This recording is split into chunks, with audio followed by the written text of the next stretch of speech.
রোমাঞ্চ হইল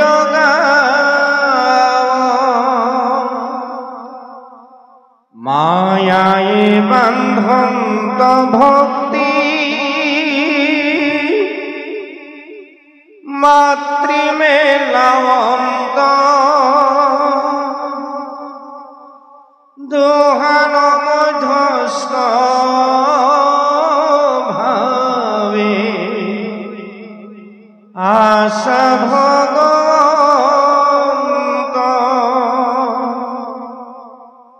বন্ধর মুখর হেতু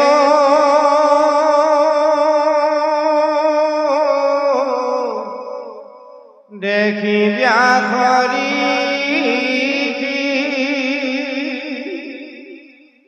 ভাগবত শাস্ত্র পাশে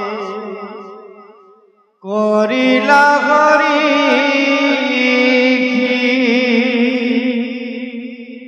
পরম রহস্য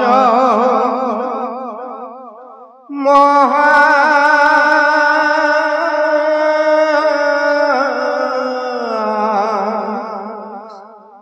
ভগতির পন্থ হুক প্রহাইলা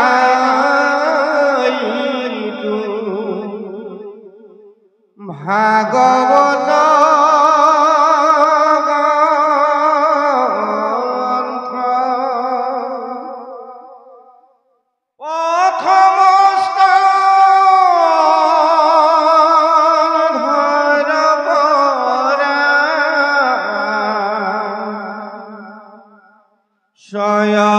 অধ্যায়র কথা গইল ব্যাস নারদ সংবাদ ইতু কথা শুনা সভাসদ পদ মহাভাগৱত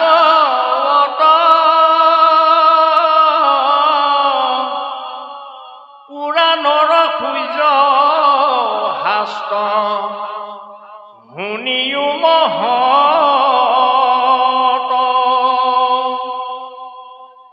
হুয়ায়ে কহৰ নদী জনে শুনে আক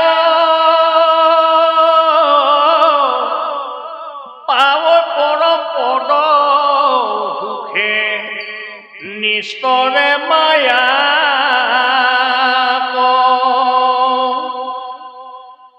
বৈকুণ্ঠৰ শাস্ত্ৰ আনি পৰম উৎসুকে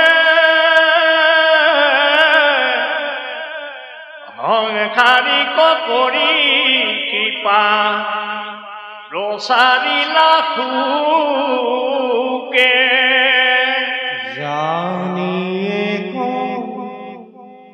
সিটে নিতে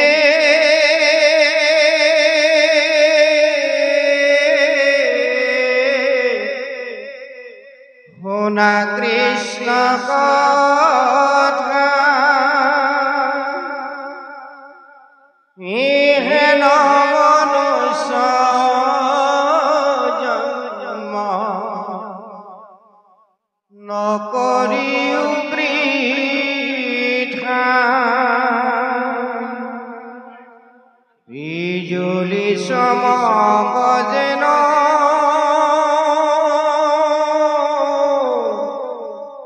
জীবনয় থিৰ কৈতকে দিখনে পৰে ইহেন হৰিৰ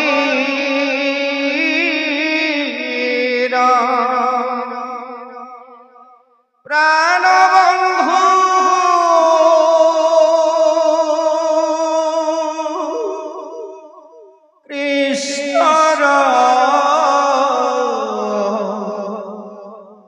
কৃষ্ণৰ চৰণে দিয়া শীত কৃষ্ণ গুণ নাম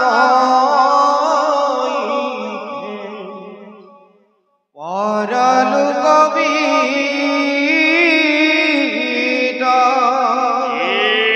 জানি হৰি ভকতিত এজিওয়া লাখ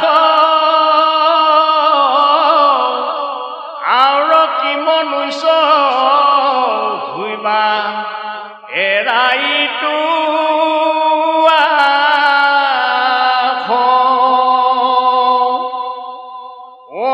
সতৰে গলত বান্ধা মাধৱৰ নাম কৃষ্ণৰ কিংকৰে কহে বোলা ৰাম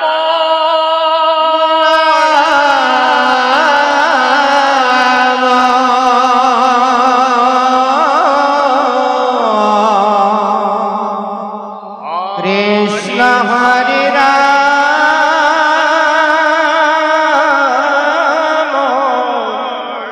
ৰাম ৰাম ৰাম কৃষ্ণ হৰি হৰি ইমানতে ৰাম। আমাৰ মংগলাচৰণৰ সমাপ্ত হৈছে যেহেতু সময়ৰ প্ৰতি লক্ষ্য ৰাখি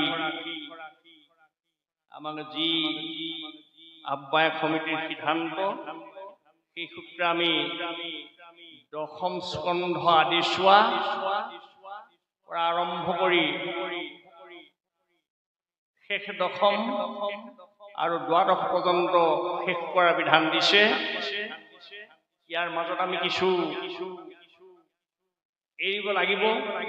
সেই সূত্ৰে আমাৰ যিজন সকলোৰে আদৰৰ সকলোৱে পৰিচিত আমাৰ পৰম বান্ধৱ সুখীত বান্ধৱ যিজন গুৰু সদৃশ শ্ৰীযুত লোহিত সন্দিকৈদেৱ তেখেতে ইতিমধ্যে এই আসন অলংকৃত কৰি মংগলাচৰণ ইমানতে সমাপ্ত হৈছে। সেই সূত্ৰে তেখেতক এই মহাভাগৱত তথা মংগলাচৰণ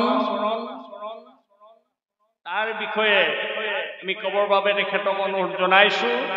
লগতে আৰু যেতিয়া দশম আৰম্ভ হ'ব, আৰম্ভ হোৱাৰ পিছতে কৃষ্ণ জন্মৰ পিছতেই তেখেতক পুনৰ সময় দিয়া হ'ব যাতে দশম স্কন্ধ সম্পূৰ্ণ তেখেতে ব্যাখ্যাত উল্লেখ কৰে। তেতিয়া আমি মাজত এৰি গ'লেও আমাৰ অপৰাধ নহ'ব বুলি আমি ভাবিম।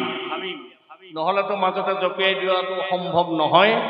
সেই সূত্ৰে আমি তেখেতক এই মংগলাচৰণতেই ভাগৱতৰ দশম স্কন্ধ পৰ্যন্ত কি কি বৃত্তান্ত আছে তেখেতে ব্যাখ্যাত উল্লেখ কৰি যাব আৰু দশমৰ সম্পূৰ্ণ তেখেতে ব্যাখ্যা কৰিব। আমি তেখেতলৈ অনুৰোধ জনাই আমি তেখেতক বক্তব্য ৰাখিবৰ বাবে অনুৰোধ জনাইছো। কৃষ্ণ কৃষ্ণ কৃষ্ণ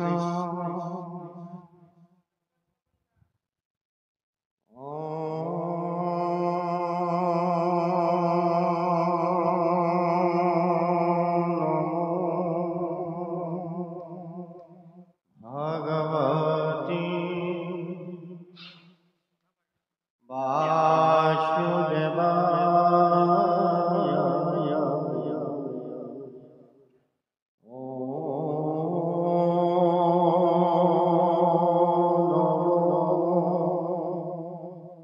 ভগবতী বাসুদেবায়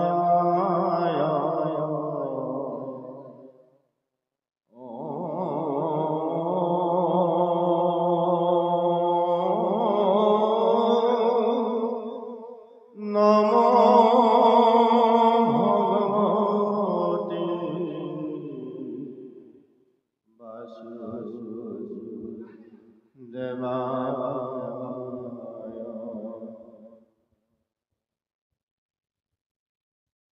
কৃষ্ণায় वासुदेवाय देवकी नंदनाय नंदगोपकुमाराय गोविन्दाय नमो नमः नमः पंकजानभाय नमः पंकजमालिने नमः पंकजनेत्राय नमस्ते प्रजापतये वसुदेवं सुतं कृष्णं कंससंगमर्दनं देवकी हृदयानन्दं कृष्णं वन्दे जगद्गुरुं ॐ कृष्णं वन्दे जगद्गुरुं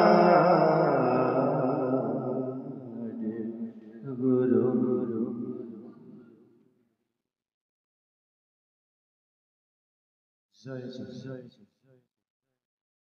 अनादि निर्गुण निराकार जिजने धराधामत जुगे जुगे अवतार ग्रहण करी दुष्टके दमन सन्तके पालन और धर्म प्रतिष्ठार हेतु भिन्न समयत भिन्न रूपत अवतार ग्रहण करी बसुदेव दैवकीर आह्वानत कंसर पुताशाলত अनंत कोटि ब्रह्मांडर अधिकारी महाप्रभु विष्णु कृष्ण रूपे धराधामत अवतार ग्रहण करी जी महत लीला साधन करिले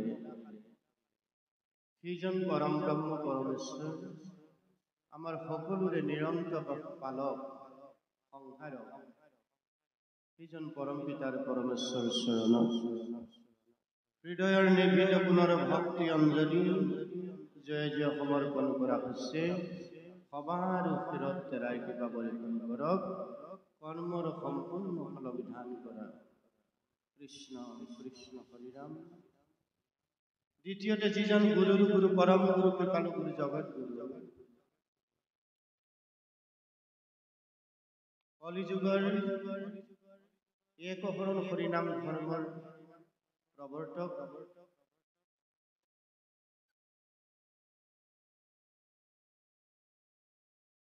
সেইজন परम गुरुर शरणत समस्तर कल्याण अर्थे द्वितीय भागे सेवा निवेदन करा হৈছে शंकरेखे गुरुर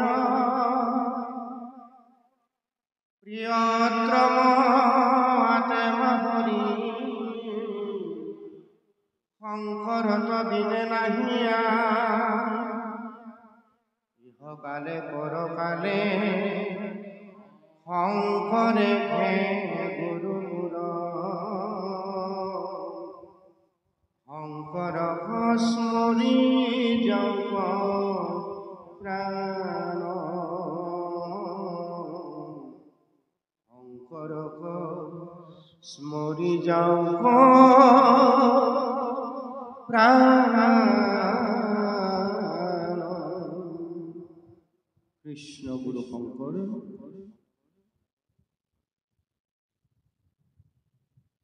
ঐতিহ্যমণ্ডিত শিৱসাগৰ জিলাৰ গজালি শ্ৰীমন্তপুৰ পবিত্ৰ গুৰুগৃহ মহাপুৰুষ কৃপালু গুৰুজন আদৰ্শৰে গুৰুৰ কৃষ্টি সংস্কৃতি বিকাশ স্থল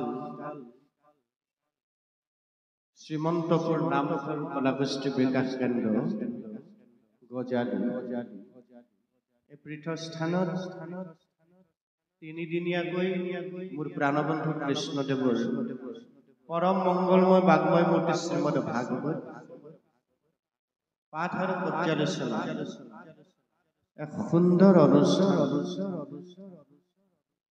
এই গুৰুগৃহৰ লগত সংপৃক্ত হৈ থকা আমাৰ অতি শ্ৰদ্ধাৰ এই অনুষ্ঠান ভাগী উদযাপন সমিতিৰ মহামান্য সভাপতি গহীন চন্দ্ৰ কলিতা, কাৰ্যকৰী সভাপতি অমৰজিৎ কলিতা, সাধাৰণ সম্পাদক বীৰেন কলিতা, পাৰ্থজ্যোতি কলিতা, অভিজিৎ কলিতা, অনন্ত হাজৰিকা দেৱকে প্ৰমুখ কৰি এই অনুষ্ঠানটিৰ লগত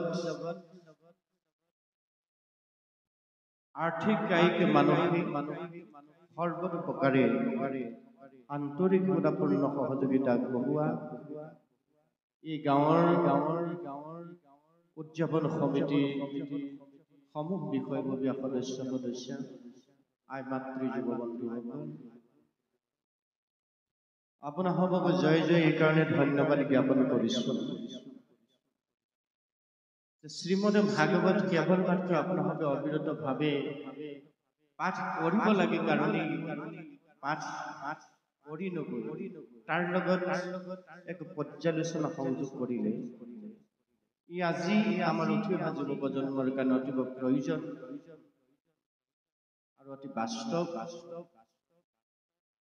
যিখিনি কথাই আমি আমাৰ মানৱ জীৱন শৃংখলিত পৰিশীলিতৰ ওপৰত সজাইব পাৰোঁ, সেই কথাখিনি য'ত সংযোগ হৈ আছে পৃথিৱীৰ শ্ৰেষ্ঠতম ধৰ্মগ্ৰন্থ বৈকুণ্ঠৰ কল্পতৰু বুলি কৈছে শ্ৰীমদ ভাগৱত, যাক শ্ৰদ্ধাৰে দৰ্শন কৰাৰ লগে লগে, যাক শ্ৰদ্ধাৰে সেৱা কৰাৰ লগে লগে, যাক শ্ৰদ্ধাৰে শ্ৰৱণ আৰু কীৰ্তন কৰাৰ লগে লগে আমাৰ মনুষ্যৰ আজন্মৰ পাপবিলাক তৎক্ষণাতে নাশ হয়, তেনে গ্ৰহণ শাস্ত্ৰ মানৱ জীৱনৰ জীৱন গ্ৰন্থ শ্ৰীমদ ভাগৱত আপোনাৰ আগত পাঠ আৰু পৰ্যালোচনা মহৎ কাৰ্যসূচী হাতত লৈছে।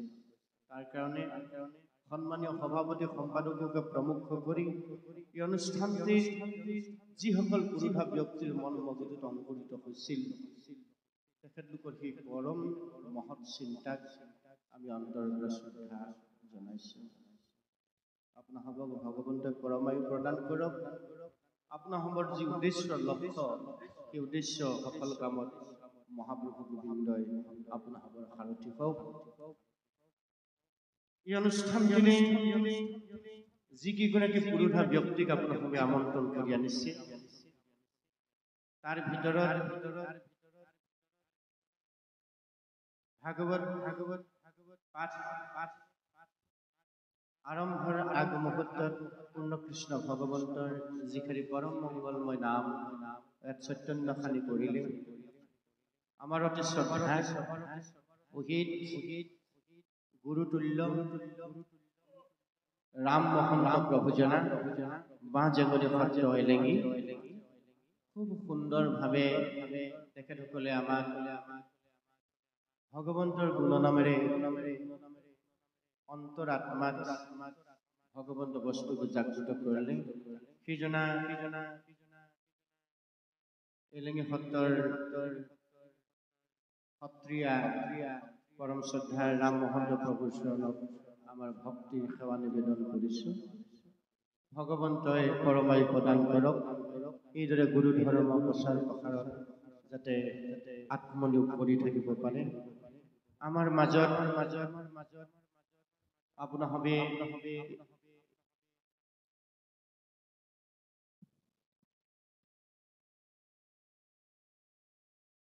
এই তিনিটা দিনৰ কাৰ্যসূচীৰ বাবে যিকেইগৰাকী পৰম বৈষ্ণৱক গুৰু দায়িত্ব দি অনুষ্ঠান ভাগিলে আমন্ত্ৰণ কৰি আনিছে মূল পাঠক হিচাপে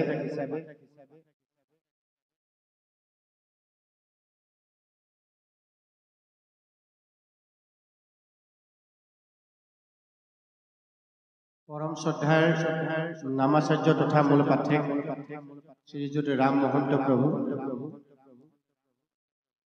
অনন্ত বৰা, নিত্যাৰাম কলিতা,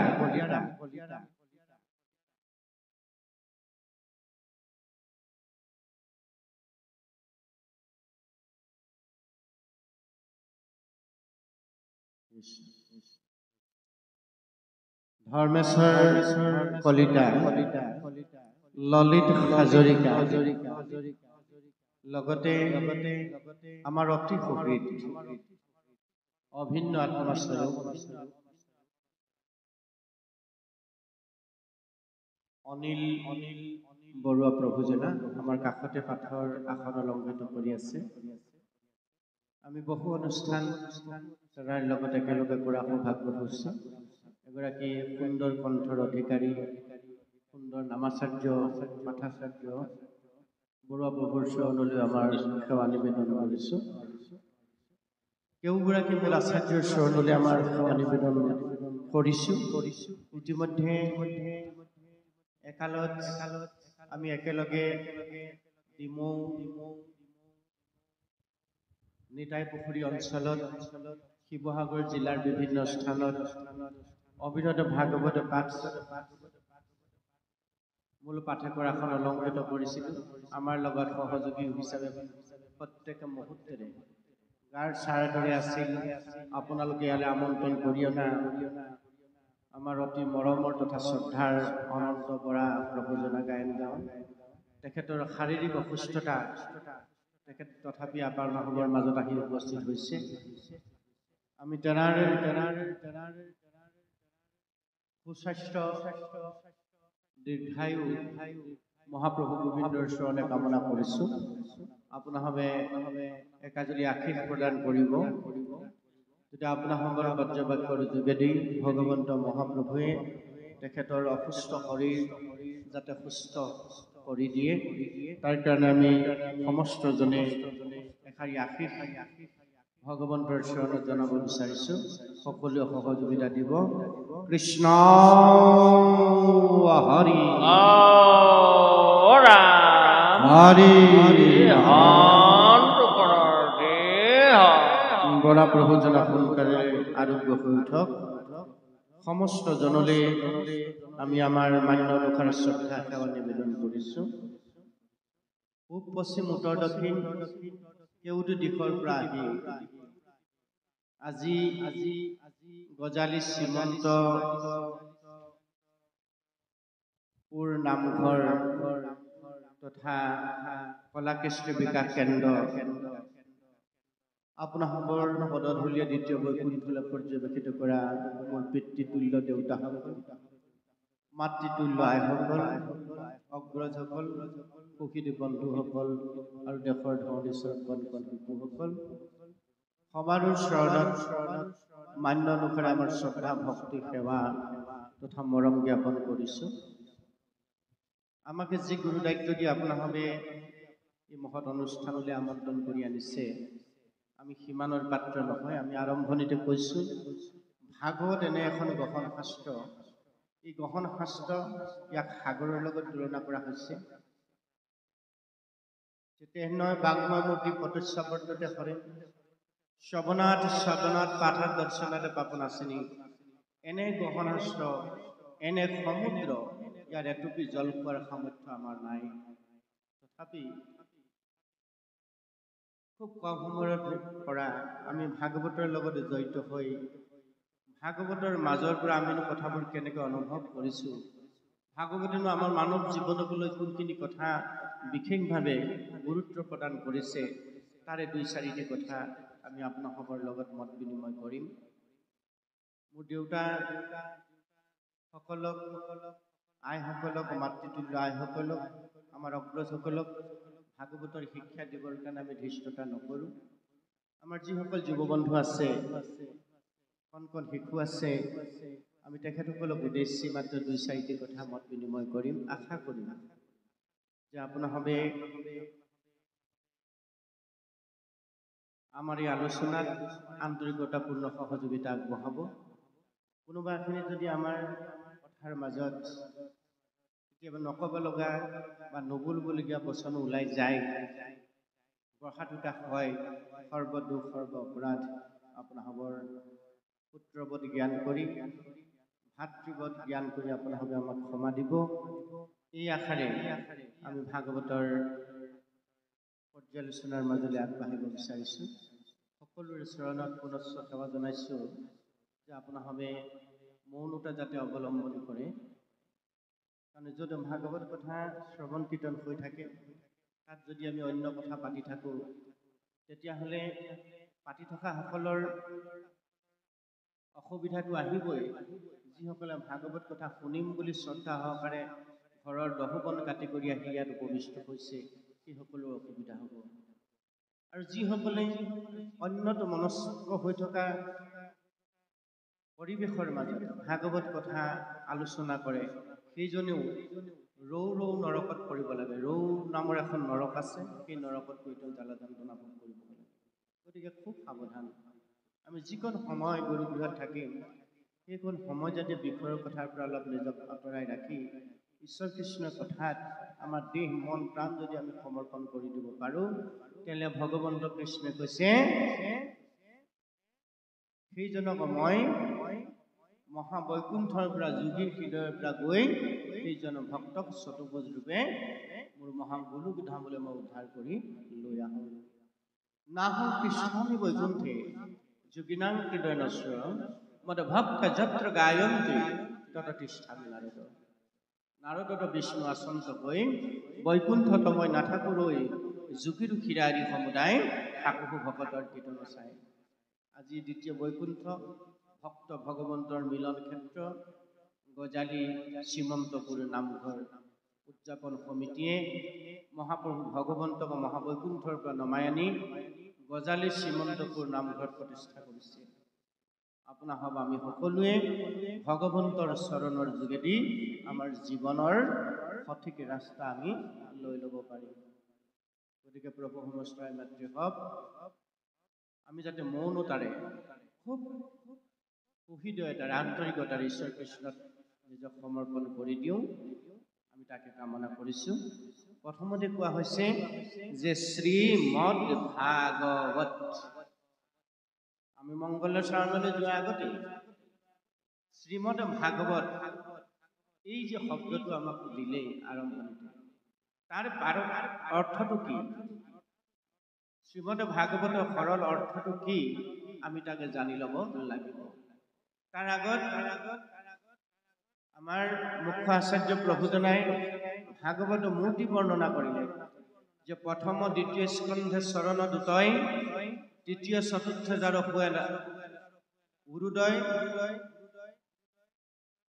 নাভি দেখে পঞ্চমে, ষষ্ঠকে বক্ষস্থল, সপ্তমে অষ্টমে কৰ কমল যুগল, কণ্ঠ দেখে নৱম, দশমে যাৰ তুণ্ড, একাদশে ললাট, দ্বাদশ ভৈৰামুণ্ড। এহি ভাগৱত মূৰুতি মনোহৰ, তমাল সদৃশ বৰ্ণ শ্যাম কলেবৰ। এই ভাগৱতখন ও নমো ভগৱতে বাসুদেৱায় দ্বাদশৰী মন্ত্ৰৰ প্ৰথম স্কন্ধৰ পৰা দ্বাদশ স্কন্ধ পৰ্যন্ত এই 12 স্কন্ধ ভাগৱতখনি হ'ল সাক্ষাৎ ভগৱন্তৰ প্ৰত্যক্ষ বাগ্মূৰ্তি। আৰু এই প্ৰত্যক্ষ বাগ্মূৰ্তি মহাভাগৱতত মহাপ্ৰভু ভগৱন্ত আত্মাৰূপে আছো বুলি একাদশ স্কন্ধ ভাগৱতত গীতাৰ অষ্টাদশ অধ্যায়ত সখা অৰ্জুনক ভগৱান কৃষ্ণই নিজ মুখে কৈছে। উদ্ধৱে সুধিলে যে প্ৰভু, তুমি যিহেতু ধৰাধাম ত্যাগ কৰি গুচি যাবা, মই তোমাক ক'ত পাম? তুমি যে কৈছা মই তোমাৰ মহামিত্ৰ ভক্ত একান্ত, তুমি মোক এৰি থাকিব নোৱাৰো বুলি কৈছা। তুমি যিহেতু এতিয়া যোৱাৰ সিদ্ধান্ত ল'লা, পৰিকল্পনা কৰিলা, ব্যাধৰ ওপৰত অস্বস্থ বৃক্ষৰ তলত আউজি তুমি খন্তেক সময়ৰ পিছত ধৰাধাম ত্যাগ কৰি বৈকুণ্ঠলৈ যাবাগৈ, মই তোমাক প্ৰভু ক'ত পাম? এতিয়া উদ্ধৱ মহামহন্তক কৈছে যে হে মোৰ প্ৰাণৰ সখা, তুমি চিন্তা নকৰিবা, মই তোমাক এৰি থাকিব নোৱাৰো, কাৰণ তুমি মোৰ মহামিত্ৰ ভকত একান্ত, তোমাক মই সকলোতকৈ ভাল পাওঁ। সকলোতকৈ বুলি কওঁতে উদ্ধৱৰ মনত সংশয় ভাবাই সকলোতকৈ ভাল পায় প্ৰভুৱে মোক সকলোতকৈ ভাল পোৱা জনক প্ৰভু তুমি নোপোৱাকৈ যাবলৈ ওলালা বৈকুণ্ঠলৈ তেতিয়া ভগৱন্ত কৃষ্ণই উদ্ধৱৰ সংশয় দূৰ কৰি গৈছে ব্ৰহ্মা হৰ হলায়ু লক্ষ্মী প্ৰিয় জায়া পৰম সুন্দৰ ইটো দেখা মোৰ কায়া হবাতো অধিক তুমি মোৰ প্ৰিয়ত্ৰ নাহিয়ান বান্ধৱ উদ্ধৱ তুমি হও বেলেগক নাই কোৱা ভগৱন্তৰ লগত বহু আছিল সত্য যুগত আছিল ত্ৰেতা যুগত আছিল দ্বাপৰ যুগত আছিল ভগৱন্ত প্ৰভুৰ লগত ৰাম অৱতাৰত কৃষ্ণ অৱতাৰত বহুত তেখেতৰ বান্ধৱ আছিল কিন্তু সকলোকে কোৱা যাবৰ সময়ত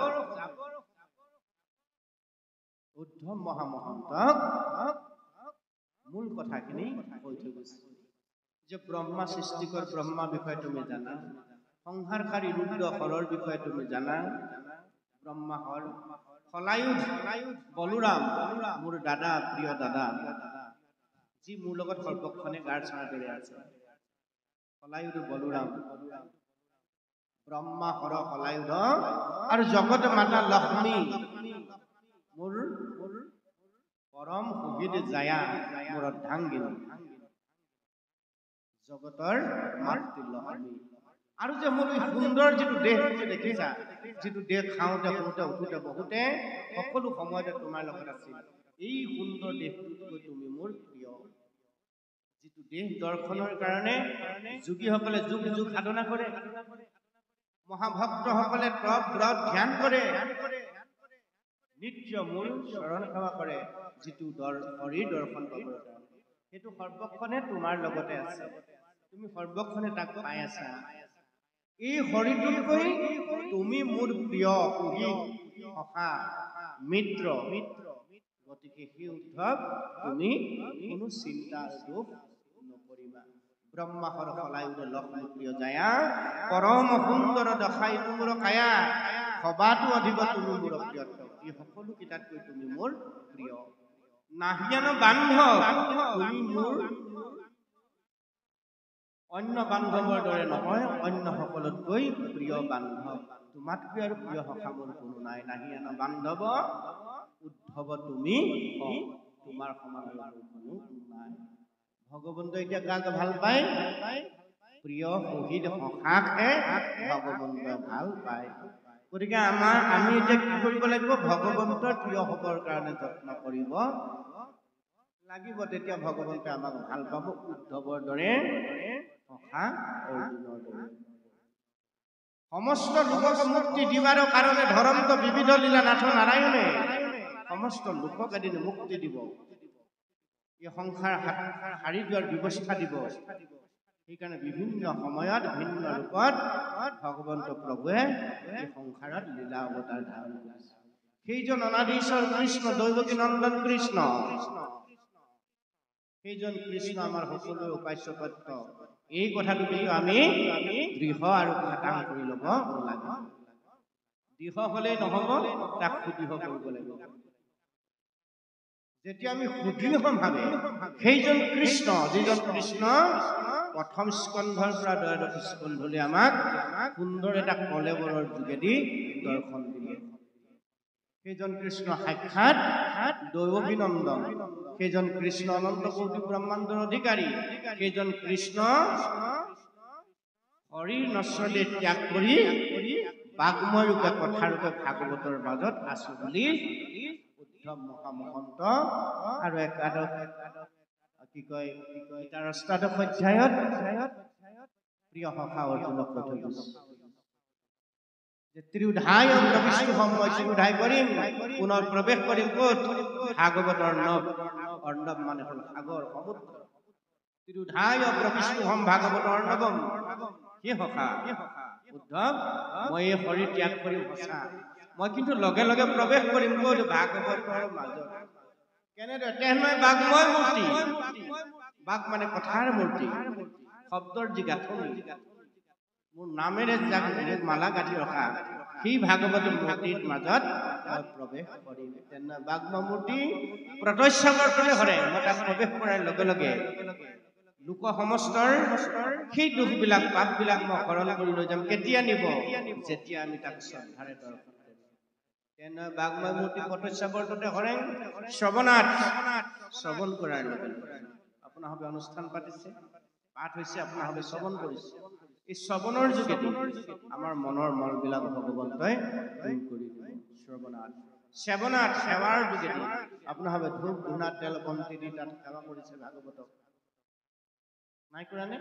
এই সেৱাৰ যোগেদি ভগৱন্তৰ কৃপা আমাৰ প্ৰত্যেকৰে লাভ হ'ব।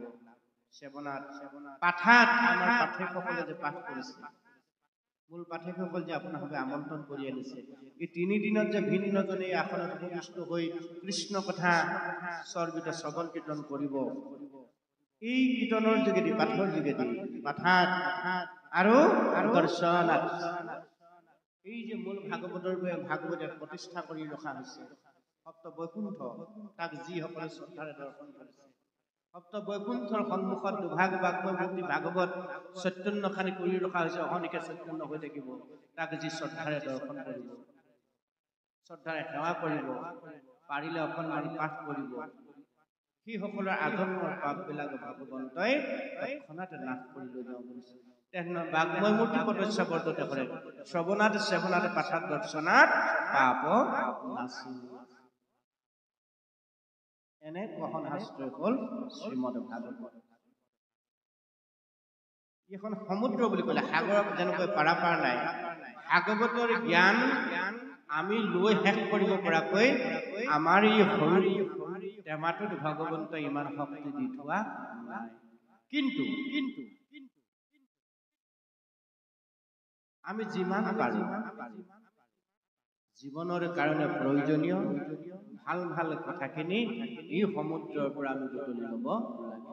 সাগৰত 2খন জাহাজ চলে, আপোনালোকে জানে। এখন জাহাজ ওপৰে যায়, তাত সমস্ত বস্তু ইখন দেশৰ পৰা সিখন দেশলৈ আমদানি ৰপ্তানি কৰি থাকে, এইবোৰ আমি চকুৱে চৰ্ম চকুৱে দেখো। আৰু এখন জাহাজ তলে তলে যায়, যিখন আমি চৰ্ম চকুৱে নেদেখো, তাক ইংৰাজীত চাবমেৰিন বুলি কয়। ভাগৱতৰো হ'ল ৰাস্তা দুটা, সমুদ্ৰ দুটা ৰাস্তা। এই দুটা ৰাস্তাত 2খন জাহাজ চলি আছে, আগত আছিল, বৰ্তমান আছে, ভৱিষ্যতলৈ থাকিব। এতিয়া আপুনি কোনখন জাহাজৰ যোগেদি যাব,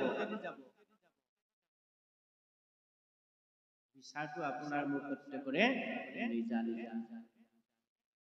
ভাগৱত এনে এখন সমুদ্ৰ য'ত আধ্যাত্মিকভাৱে পৰিপুষ্ট হ'ব পৰা জীৱৰ সমস্ত জ্ঞান তাত আছে। য'ত মই কোন ক'ৰ পৰা আহিলো এইটো জানিব পৰা যিটো জ্ঞান ভাগৱতী গৰ্ভৰ মাজত আছে। মই কোন ক'ৰ পৰা আহিলো, মই আছো ক'ত, কৰিছো কি, তাকে জনাৰ যিটো জ্ঞান, সেই জ্ঞানটো আছে ভাগৱতৰ মাজত। দ্বিতীয়টো হ'ল মই আছো ক'ত, কৰিছো কি। তৃতীয়টো হ'ল মই কি কৰি কলৈ যাম, এই যিটো জনা, এই জনাটো জ্ঞানখিনি এই ভাগৱতৰ মাজতেই আছে। যে মই মৰিবৰ কাৰণে জন্ম হলো, ই খাটাং। মোৰ জন্ম হৈছে মৃত্যুৰ কাৰণে, মোৰ জীৱনৰ আয়ু হ'ল 100 বছৰ। সুন্দৰভাৱে আমাৰ আচাৰ্য প্ৰভুজনাই, মহন্ত প্ৰভুজনাই নামত গাইছে, মনুষ্যৰ আয়ুষ শত বৰিষ সংখ্যা। এই মানুহৰূপী 4 মুঠি জীৱৰ শ্ৰেষ্ঠতম তনুধাৰী আমাৰ দেহটোৰ আয়ুষ হ'ল 100 বছৰ। মনুষ্য আয়ুষ শত বৰিষ সংখ্যা। প্ৰহ্লাদ চৰিত্ৰত প্ৰহ্লাদে মনুষ্যৰ আয়ুষৰ সীমা নিৰ্ধাৰণ কৰি দিলে, আৰু সেই আয়ুষ কেনে কেনে ক্ষয় হয় তাক বৰ্ণনা কৰিছে। অৰ্ধেক বিফলে যায় জানিবা নিদ্ৰাত, আধাটো পদে যায় শুই থাকোতে, বিফলে যায় জানিবা নিদ্ৰাত, সফলে যায় জানিবা নিদ্ৰাত বুলি লিখা নাই, মনত ৰাখিব। মনুষ্যৰ বয়স হ'ল 100 বছৰ, আধাটো জীৱনৰ শুই থাকোতে গ'ল, হয় নহয় আপোনালোকে নিজে ভাবক। 100 বছৰ বয়সত আধাটো আমি শুইছো, কাৰণ ৰাতি আমি শুই থাকো, দিনটো বিষয়কৰ্মত লাগি থাকো। তাৰমানে আমাৰ প্ৰকৃত বয়স হ'ল 50 বছৰ। এই 50 বছৰ দিনৰ আমি কি কৰো কামখিনি 20 বছৰ কি কৰোতে যায়, খেলা ধূলা কৰোতে যায়।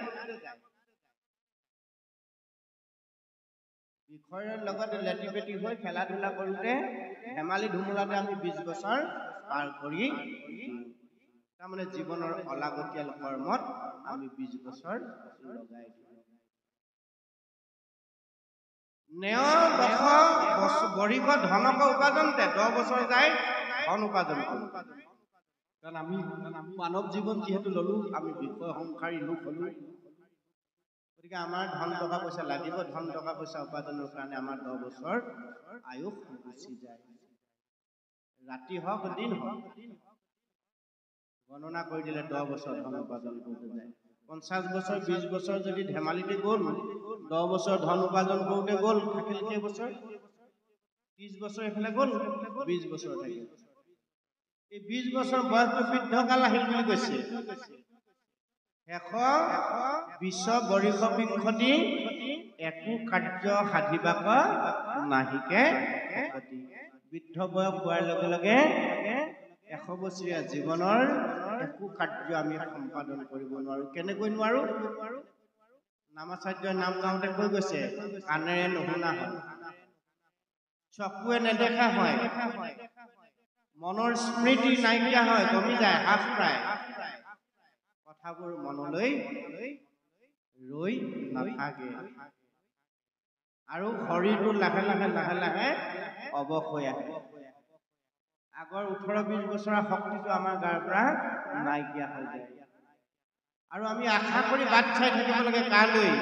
আপোনাৰ মোৰ ঔৰসে জন্ম হোৱা সতী সন্তানৰ মুখলৈ চাই আমি ৰৈ থাকিব লাগে। এমুঠি মুখৰ আগত দিলে আমি খাবলৈ পাম, যদি কিবা কাৰণত নিদিয়ে আমি খাবলৈ যি সতী সন্তানৰ কাৰণে ৰাতি দিন কৰি মনত ৰাখিব, বৰ লাগতিয়াল কথা। যি সতী সন্তানৰ কাৰণে ৰাতিকে দিন কৰি 9 মাহ 10 দিন গৰ্ভত ৰাখি এগৰাকী মাতৃয়ে এটি সন্তান ভূমিষ্ঠ কৰাইছে। কি সন্তানে জন্ম হৈ সেই পিতৃ মাতৃয়ে সেই সন্তানক গাত আঁচু এটা কৰিবলৈ নিদিয়াকৈ ডাঙৰ দীঘল কৰি প্ৰকৃত মানুহ হিচাপে গঢ় দিয়াৰ পাছত বৃদ্ধ বয়সত 1 বা 2 বছৰ নিজ পিতৃ মাতৃক যদি লালন পালন কৰিবলৈ পায়, কোনো সন্তানে ৰেলৱে ষ্টেচনত, ফুটপাথত, বৃদ্ধাশ্ৰমত গৈ যদি এৰি থৈ আহিব লগা হয়, ইয়াতকৈ দুখৰ কথা একো থাকিব নোৱাৰে। আমি নিজকে যিমান বিদ্যামন্ত ধনমন্ত বুলি ভাবি নলওঁ কিয়, ভাগৱত দৰ্শনে সেইটোক কেতিয়াও শ্ৰেষ্ঠত্ব জীৱন বুলি আমাক কোৱা নাই। তাৰ কাৰণে আমি পোনে আমাৰ সতী সন্তানসকলক জগৰীয়া কৰিলে কিন্তু নহ'ব। প্ৰভু সমস্তায় তাৰ কাৰণে এই প্ৰহ্লাদে 5 বছৰৰ ভিতৰত আমাক যে বয়সৰ পৰিসংখ্যা ভাগ কৰি দিলে, তাৰ পিছতে কৈছে সেইকাৰণে হেন জানি শিশু হ'ব। এই বৃদ্ধকাল আহিলে হাকুল ব্যাকুল কৰি মৰিব নালাগে। আপোনাৰ যদি সৎ পুত্ৰ সৎ সন্তান আপুনি যদি ধৰাধামত জন্ম দিব পাৰে, সেই সন্তানে আপোনাৰ বৈকুণ্ঠৰ পথ প্ৰশস্ত কৰি দিব। তাৰ কাৰণে এতিয়াই আৰম্ভ কৰা। বৃদ্ধ বয়সত হাকুল ব্যাকুল কৰিলে উপায় নাই, কাৰণ আপুনি টেঙা আমৰ পুলি এটা ৰুই তাত মধুৰি বা আপেল বিচাৰি ফুৰিলে কেতিয়াও নাপাব। সম্ভৱ জানো? সেইকাৰণে আমি যে আৰম্ভণিত কৈছিলো প্ৰভু অমস্ত যে আমি যি 2-4টা কথা আপোনালোকৰ লগত ভাগৱতৰ মত বিনিময় কৰিম, অন্তত আমাৰ জন্মদাতা পিতৃসকলক লৈ নহয়, আই মাতৃসকলক লৈ নহয়, আমাৰ যিসকল যুৱ বন্ধু আছে তেওঁলোকৰ জীৱনটো কেনেকৈ ভাগৱতে শৃংখলিত ৰূপত, পৰিশীলিত ৰূপত, পৰিমাৰ্জিত ৰূপত সজাই নিয়াৰ ৰাস্তা দৰ্শন দিছে, সেই ৰাস্তাখিনি আমি অন্তত অকণমান আলোচনা কৰিম, যাৰ যোগেদি আমাৰ আহিব লগা সমাজখন, আহিব লগা প্ৰজন্মটো যাতে 550 বছৰ আগতে গুৰুজনে দেখা সেইখন অসমৰ সন্তান হিচাপে, সেইখন অসমৰ সমাজ হিচাপে, সেইখন অসমৰ জনগাঁথনিৰ জীৱন গাথা হিচাপে আমি আমাৰ সমাজখন তৈয়াৰ কৰিব পাৰোঁ। তাৰ কাৰণে আমি প্ৰত্যেকেই কিঞ্চিত কিঞ্চিত সহযোগিতা আগবঢ়াব লাগিব। কাৰণ ভাগৱত অবিৰতভাৱে 4 দিনীয়া হওক, 7 দিনীয়া হওক, 24 ঘণ্টীয়া হওক, অসমত এটাও নামঘৰ নাই পাঠ নোহোৱাকৈ থকা নাই। অসমত এনে এডোখৰ ঠাই নাই য'ত ভাগৱত শ্ৰৱণ কীৰ্তন নোহোৱাকৈ থকা নাই। আজি 550 বছৰ আগৰ পৰা একেৰাহে ভাগৱত পাঠ হৈয়ে আছে। আজি কেইদিনৰ আগত আপোনালোকৰ অলপ আগত মধুপুৰত ভাগৱত পাঠ হৈ গৈছে। তাৰ পৰা কি ভাল হ'ব? আজি ইয়াত হৈছে, কালিলৈ ক'ৰবাত হ'ব, নহয়নে বাৰু? পালেঙিত হ'ব, ৰজাবাৰীত হ'ব, অনবৰত ভাগৱতটো হৈ আছে। কিন্তু আমাৰ সমাজৰ পৰিৱৰ্তন আজি ইমান দিন হোৱা নাই কিয়? ভাগৱত কথাই আমাৰ সমাজ, আমাৰ জীৱনত কিয় ৰেখাপাত কৰা নাই? আমাৰ জীৱনৰ ডাঙৰ প্ৰশ্ন কিন্তু যিটো, যদি নহয় আপোনালোকে নহয় বুলি ক'ব, যদি হয় কিন্তু হয় বুলি স্বীকাৰ কৰিব লাগিব। কিয় হোৱা নাই? ভাগৱতটো আমি অলপ আগতে কৈছোৱেই যে নাৰদৰ আগত ভাগৱতে কৈছে, সখা উদ্ধৱৰ আগত কৈছে, সখা অৰ্জুনৰ আগত গীতাৱস্থালৈ কৈছে যে ভাগৱত শ্ৰদ্ধাৰে শ্ৰৱণ কীৰ্তন কৰাৰ লগে লগে আজন্মৰ পাপবিলাক নাইকিয়া হৈ জীৱ পুণ্যলৈ ৰূপান্তৰ হয়, পুণ্যাত্মা জীৱলৈ ৰূপান্তৰ হয়। আৰু পুণ্যাত্মা জীৱলৈ যদি আমি ৰূপান্তৰ হৈছো এই ভাগৱত কথা শ্ৰৱণ কীৰ্তনৰ যোগেদি, তেতিয়াহ'লে আমাৰ সমাজত কিয় পৰিৱৰ্তন হোৱা নাই? এখন সমাজ আমাৰ মাজত ভাগি 4-5খন হৈছে। পূৰ্বতেতো এখন গাঁৱত এটাই নামঘৰ আছিল। মই অলপ আগতে জানিব পাৰিলোঁ আপোনাসক দিখৌমুখৰ পৰা। এই গাঁওখন আমি প্ৰথম সোমাইছোঁ যদিও আমাৰ ওচৰতে কাষতে গজালিয়ে পবিত্ৰ গুৰুগৃহ এখন গাঁৱলৈ সোমোৱাৰ সৌভাগ্য আমাৰ হৈছে। কিন্তু দিখৌমুখলৈ আমি বহুবাৰ গৈছোঁ। দিখৌমুখ, ভৰলুৱা, ধনেখোৱা, তাতেই আমি আধ্যাত্মিক চিন্তা বীজ আমাৰ তাতেই ৰোপণ কৰিছে। তাত মহা মহিষীসকল আছে। আপোনালোকৰ সেই অঞ্চলটো দিখৌমুখ বুলি ক'লে আমাৰ খুব এটা চিনাকি নাম। আমি প্ৰায় আগত গৈ থাকোঁ। দিহানামৰ ক্ষেত্ৰতো গৈছোঁ, বিচাৰকৰ কাৰণে বা অন্যান্য কৰ্মক্ষেত্ৰত প্ৰায় অনুষ্ঠানবিলাকলৈ আমি দিখৌমুখলৈ যাওঁ। যে কি হওক সেই স্থানৰ আপোনালোকে আহি এই অঞ্চলত এখন সুন্দৰ আদৰ্শ গাঁও প্ৰতি আপোনালোক আছে। তাৰ কাৰণে পুনশ্চ আপোনালোক প্ৰত্যেক পুণ্যাত্মালৈ আমাৰ শ্ৰদ্ধা আৰু নিবেদন কৰিছোঁ। আপোনালোকৰ দৰে মহান আত্মাৰ আমাৰ আজি দৰ্শন হৈছে। ভগৱন্ত পুৰুষৰ কোটি পুৰুষৰ ভাগ্য। ইমান কাষতে থাকি ইয়ালৈ অহাৰ সৌভাগ্য আজিলৈকে আমাৰ হোৱা নাছিল। আমি এই অঞ্চলত সকলোতে ভাগৱত অনুষ্ঠান কৰি গৈছোঁ। আজি আমাৰ পৰম সৌভাগ্য আমি ভাবিছোঁ। যে কি হওক এখন গাঁৱত আগত এটাই নামঘৰ আছিল। আপোনালোকৰ এতিয়াও তাত এটা নামঘৰত কেইবাটাও অনুষ্ঠানৰ লোকে একেলগে অনুষ্ঠান কৰে। কোনোবাই দিনত কৰে, কোনোবাই ৰাতি কৰে। ভৰলুৱাতে এটা ডাঙৰ নামঘৰ আছে। তাত কেইবাটাও অনুষ্ঠানৰ লোকে একেলগে অনুষ্ঠান কৰে। আগত কিন্তু এখন গাঁও, এটা নামঘৰ, এটা খেল মাত্ৰ আছিল। এতিয়া অকল আপোনালোকৰ তাত বুলিয়ে নহয়, ইয়াত বুলিয়ে নহয়, আমাৰ ইয়াত বুলিয়ে নহয়, সকলোতে এই বেমাৰটো আৰম্ভ হ'ল। এখন গাঁৱত এতিয়া 4টা নামঘৰ ক'ৰবাত পাব, ক'ৰবাত 2টা নামঘৰ পাব, ক'ৰবাত যদি এটা নামঘৰ কোনোবাকৈ আছে তাত খেল হ'ল 4টা বা 6টা বা 8টা। কিন্তু গুৰুজনে সেই উদ্দেশ্যে নামঘৰ সৃষ্টি কৰা নাছিল। বিৰাট কছাৰী খাচী গাৰুমিৰি যবন কংক গোৱাল অসম মূলক ধোবা যে তুলক কুবা সম্বলেশ চান্দাল আনু নানা জাতি কৃষ্ণ সেৱকৰ সংগত পবিত্ৰ হয়। সকলো জাতিক একতাৰ দোলেৰে বান্ধিব, উচ্চ নিচ ভেদাভেদ নাইকিয়া কৰিবৰ কাৰণে, বৰ্ণ বৈষম্য নাইকিয়া কৰিবৰ কাৰণে কি পালো গুৰুজনে আদি সত্য যুগৰ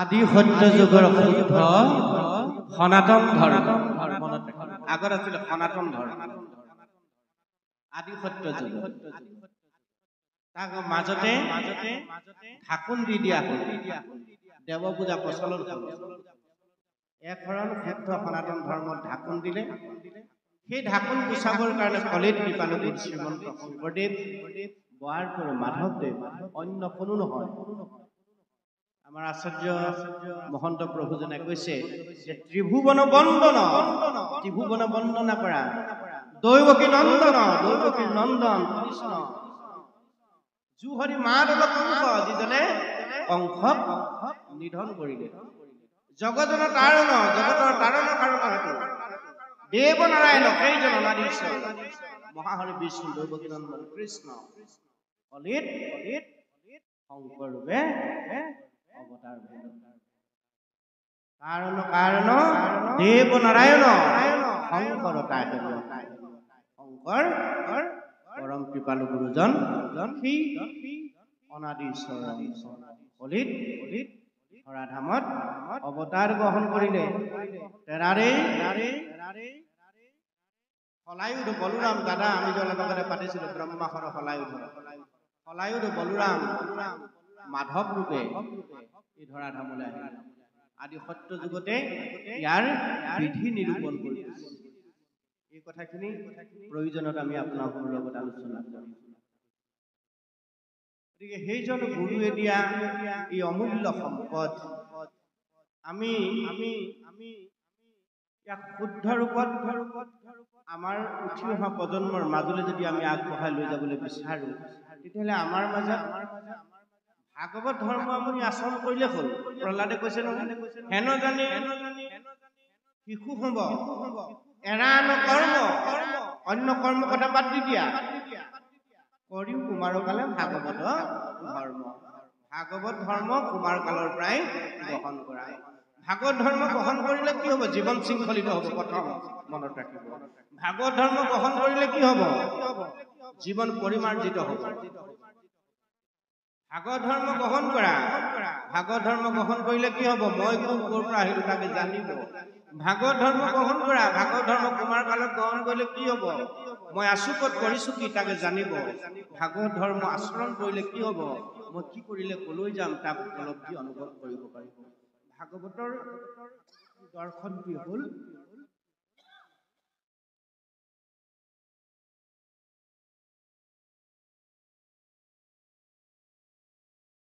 ভাগৱত দৰ্শন হ'ল ভাগৱত সকাম খাবৰ কাৰণে আমাক দি থৈ যোৱা নাই কীৰ্তন শাস্ত্ৰখন সকাম খাবলৈ আমাক দিয়া নাই পেট কাৰ্য খেদিবৰ কাৰণে 2 অধ্যায় কীৰ্তন পাঠ কৰিবলৈ আমাক গুৰুজনে কীৰ্তন পুথিখন ইমান দায়ে দৰে দিয়া নাই নাম ঘোষাখন ৰাতি নাম গোৱাত পূৰ্ব খেদিবৰ কাৰণে হাজাৰী ঘোষা পাঠ কৰিবৰ কাৰণে কৃপালু গুৰুজনে আমাক দিয়া নাই গোৱাৰপুৰ মানুহ মনত আমি কীৰ্তন দশম ঘোষাৰত্নাৱলী গীতা ভাগৱত এই ছখন নিগম শাস্ত্ৰক বিভিন্ন কৰ্মত পেট কাৰ্য সকাম নিকামত আমি তাক ব্যৱহাৰ কৰি দিলো যাৰ কাৰণে 500 বছৰ আগতে দিয়া কৃপালু গুৰুজনাৰ সম্পদখিনি আমি আমাৰ জীৱনৰ জীৱনদায়িনী মন্ত্ৰ হিচাপে গ্ৰহণ কৰিব নোৱাৰিম যাৰ কাৰণে আমাৰ এটা নামঘৰ সমাজ এতিয়া 3খন 4খন গুৰুজনে এক কৰিছে নহয় বিৰাট কছাৰী খাচী গাৰু মিৰি জবন কংস গোৱাল অসম মুলুক ধুবা তৰুক ভুৱাচম লেচ চান্দাল আনু নানা কৃষ্ণ সেৱকত সংগত গুৰুজনেতো জাতপাত বিচাৰ কৰা নাছিল এতিয়া আমাৰ মাজত কিয় পৰা জাতপাত আহে আমুক উচ্চ জাতৰ কোনোবা নিম্ন জাতৰ এইবোৰ আছিল জানো গুৰুজনাৰ সকলোকে এক ঈশ্বৰৰ সেৱক হিচাপে এটা ধাৰত লৈ যাব বিচাৰিছে সেইটো কৈছে গুৰু পৰম্পৰা সেই ব্যৱস্থাটো দিছিলে গুৰু পৰম্পৰাৰ যোগেদি এতিয়া আমাৰ গুৰুসকল আছে আমাক যিসকলে এই আধ্যাত্মিক জ্ঞানৰ দীক্ষা দিছে এইসকল আমাৰ দীক্ষা গুৰু ৰাম মহন্ত প্ৰভুজনাৰ দৰে শ্ৰী আউনীআটী সত্ৰৰ দৰে নহয়নে বাৰু বিভিন্ন সত্ৰ অনুষ্ঠানবিলাকৰ যোগেদি আমাক আধ্যাত্মিক জগতখনৰ দিশ নিৰ্ণয় কৰাই দিছে।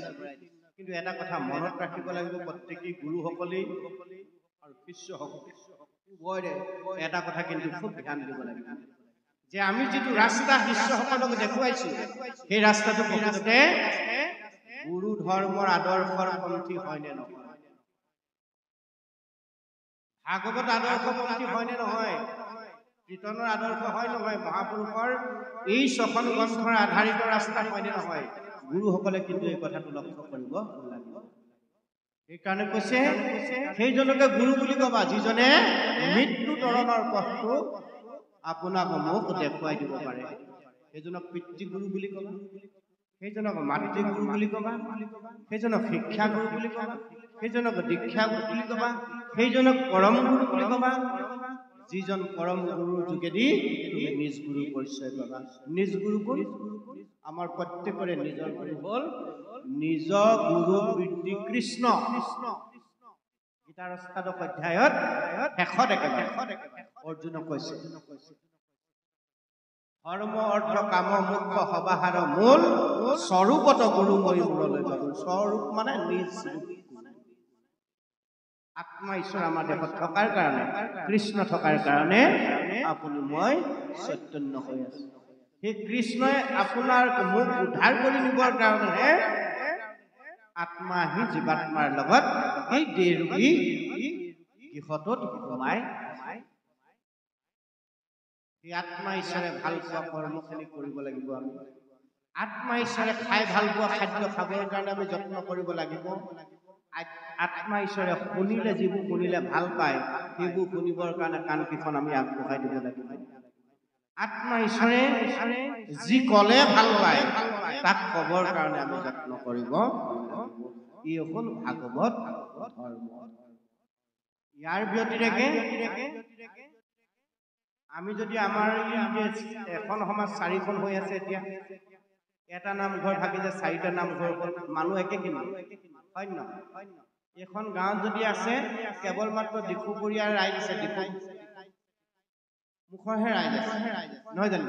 এইখন গাঁৱত কেতিয়াও 2টা বা 4টা নামঘৰ হ'ব নালাগে, এটাই হ'ব, নহয়নে? জন্মান্তৰে এটাই থাকিব লাগিব। আমাৰ মতৰ পাৰ্থক্য থাকিব পাৰে, কিন্তু মনৰ পাৰ্থক্য থাকিলে কাৰোবাৰ মতৰ পাৰ্থক্য থকাটো স্বাভাৱিক, কিন্তু মনৰ পাৰ্থক্য, জীৱনৰ লক্ষ্য এটাই হ'ব লাগিব। এই গাঁওখনত থকা আমি ইজনে সিজনক হাতত হাত ধৰি আগবঢ়াই লৈ যাব লাগিব। ইজনৰ দুখত আমি সুখী হ'ব লাগিব, ইজনৰ সুখত আমি সুখী হ'ব লাগিব। এই মানসিকতাটো কিন্তু আমাৰ মনত লাগিব। সেইকাৰণে মনৰ সঠিকটো আমাৰ হ'ব লাগিব। ইয়াৰ এটি ল'ৰা হানি হোৱাৰ মানে আমাৰ নিজৰ হানি, ইয়াৰ এটি ল'ৰাৰ উন্নতি হোৱা মানে আমাৰ সকলোৰে উন্নতি হোৱা, এই যিটো মানসিকতা, এইটো আমাৰ লাগিব।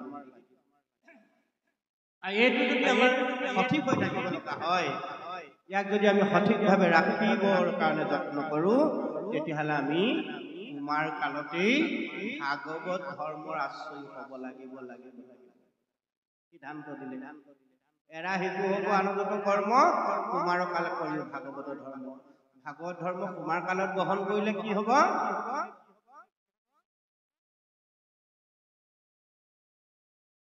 জীৱৰ জীৱন শৃংখলিত হ'ব। কেনেকৈ শৃংখলিত হ'ব? নৰে ঈশ্বৰত্ব হোৱাৰ তেওঁ লাভ কৰিব। জীৱ শিৱলৈ ৰূপান্তৰ হোৱাৰ ৰাস্তা তেওঁ পাই যাব। কেনেকৈ পাব? প্ৰথমতেই ভগৱান কৃষ্ণৰ চৰণত যেতিয়া আশ্ৰয় হ'ব, ভগৱান কৃষ্ণ উপলব্ধি যেতিয়া হৃদয়েৰে কায়েৰে মনেৰে কৰিব, প্ৰথম তেওঁ আদ্য গুৰুৰ দৰ্শন লাভ কৰিব। সেইকাৰণে আমাৰ গোটেই ব্যৱস্থাটো হ'ল গুৰু পৰম্পৰা মনত ৰাখিব। গুৰুৰ অবিহনে আমাৰ জীৱন কেতিয়াও শৃংখলিত নহয়। আদ্য গুৰু পিতৃ মাতৃ নৰ সমস্তৰ, যাক নুপুজিলে হয় বিঘিনি বিস্তৰ। আপুনি যিমান শিক্ষিত নহওক, হয়তো আপুনি জ্ঞানী নহ'ব। শিক্ষাৰ চাৰ্টিফিকেট আপোনাৰ বাকচত ভৰপূৰ হৈ যাব, MPhilলৈকে আপোনাৰ চাৰ্টিফিকেট থাকি যাব, মাষ্টাৰ অফ ফিলচফাৰ। কিন্তু জ্ঞানৰ চাৰ্টিফিকেটখন আটাইতকৈ ডাঙৰ। আমি চুই গৈছিলো কথাষাৰ পুনৰ দোহাৰিব খুজিছো যে যিগৰাকী মাতৃয়ে 9 মাহ 10 দিন পিচাব কৰি ৰাতি দিন কৰি টোপনি ক্ষতি কৰি আমাক জন্ম দিবৰ কাৰণে জীৱনটো সৰ্বস্ব ত্যাগ কৰি দিলে পুত্ৰ কন্যা সন্তানৰ কাৰণে। যি পিতৃয়ে অকণো গাত আঁচু নপৰাকৈ তুলি তালি মানুহ হোৱাৰ ক্ষেত্ৰত আমাক এই সৃষ্টিখনৰ সকলো ৰহস্য উপলব্ধি কৰিব পৰাকৈ প্ৰকৃত মানুহ কৰি দিলে, সেই পিতৃ মাতৃক যি পুত্ৰ কন্যা অৱজ্ঞা কৰিব মনত ৰাখিব। ভাগৱতৰ প্ৰথম উপদেশ পঞ্চম স্কন্ধ ভাগৱত ঋষভ চৰিত আমাৰ যুৱ বন্ধুসকলে বিশেষভাৱে পঢ়ি পাঠ্যপুথি অধ্যয়ন কৰাৰ দৰে তাত 25টা জীৱনৰ উপায় দিছে। প্ৰথম উপদেশ জন্ম দিয়া পিতৃ মাতৃক সাক্ষাৎ নাৰায়ণ বুলি ভাবিব লাগিব নিশ্চিত। চতুৰ্ভুজ ৰূপী বৈকুণ্ঠপতি ভগৱন্ত আপোনাৰ মোৰ সন্মুখলৈ চতুৰ্ভুজ ৰূপ লৈ নাৰায়ণ ইয়াতে নামি নাহে। আপোনাৰ মোৰ নাৰায়ণ হ'ব সাক্ষাৎ জন্মদাতা পিতা মাতা। আদ্য গুৰু পিতৃ মাতৃ নৰ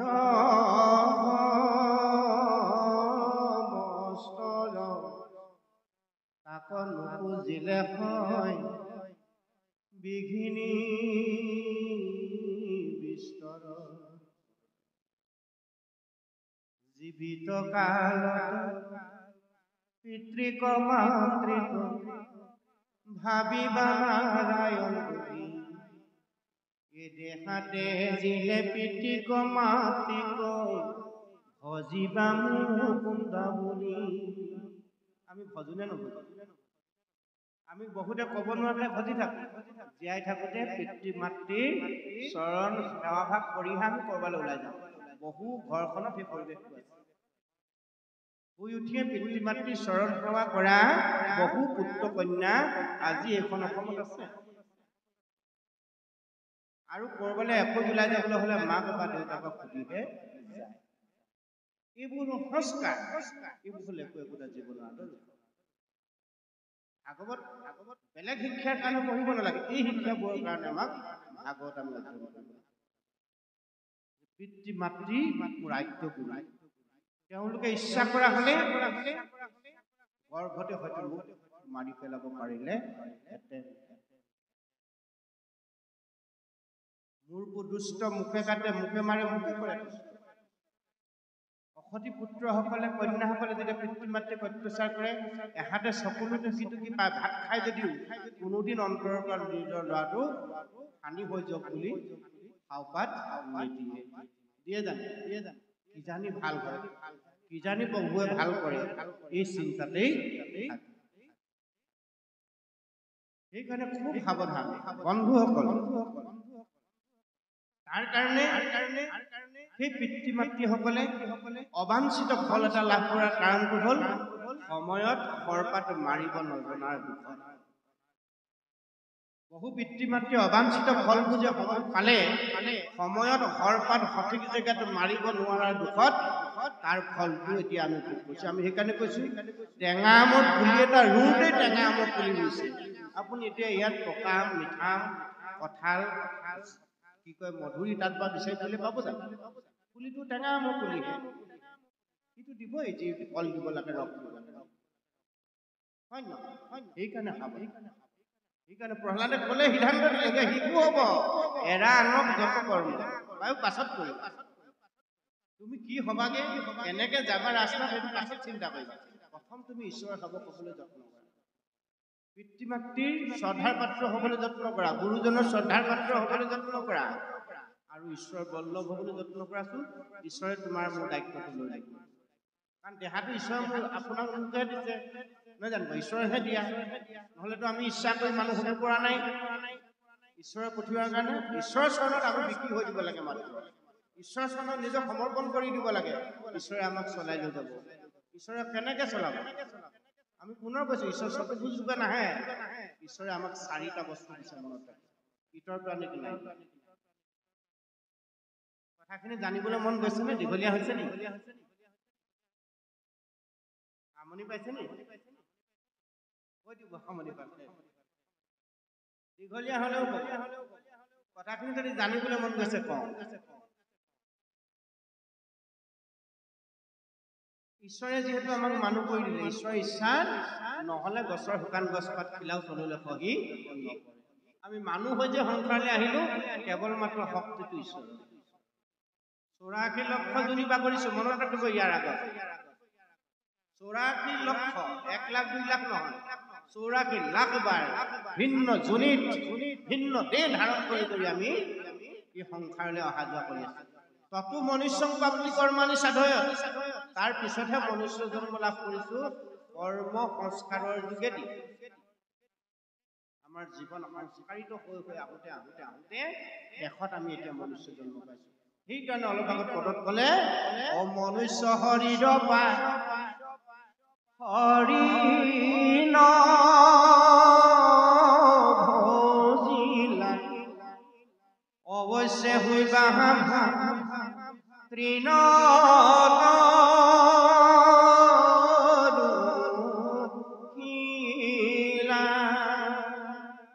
মনুষ্য শৰীৰ পোৱাৰ পিছত জীৱই আৰু বেলেগ শৰীৰ পাবলৈ নাথাকে। এই শেষ শৰীৰটো হ'ল মনুষ্য শৰীৰ। মনুষ্য শৰীৰটো লাভ কৰাৰ পিছত যদি কৰ্ম সংস্কাৰিত কৰ্ম কৰিব নোৱাৰে, জীৱশ্ৰেষ্ঠ কৰ্ম ধৰ্ম যদি আচৰণ কৰিব নোৱাৰে, তেওঁ জীৱন পুনৰ নৰকংগত বা নৰকৰ গতি। মনুষ্য শৰীৰৰ পৰা শৰীৰ নবচিলা অৱশ্যে কৈবাহা ভাই 3 তৰু শিলা। কলৈ যাবগৈ লাগিব? 3 তৰু শিলালে। জলজং নব লক্ষঞ্চ কুৰ্মাঞ্চ দশ লক্ষঞ্চ বিংশ লক্ষঞ্চ পক্ষিণা ত্ৰিংশ লক্ষঞ্চ প্ৰসূনা চতুলক্ষঞ্চ বানৰা চিতাচিত জ্ঞান চিন্না তত মনুষ্যং প্ৰাপ্তি কৰ্মাণি সাধয়। তাৰ পিছতহে মনুষ্য জন্ম আমি লাভ কৰিম। 4 লাখ বাৰ বানৰ হ'ব লাগে। মানুহৰ দৰে কি অৰ্ধ বানৰা চিতাচিত জ্ঞান চিন্না হিতাহিত জ্ঞান নাইকিয়া, বিবেক নাইকিয়া। বানৰ আৰু মানুহৰ মাজত একো পাৰ্থক্য নাই।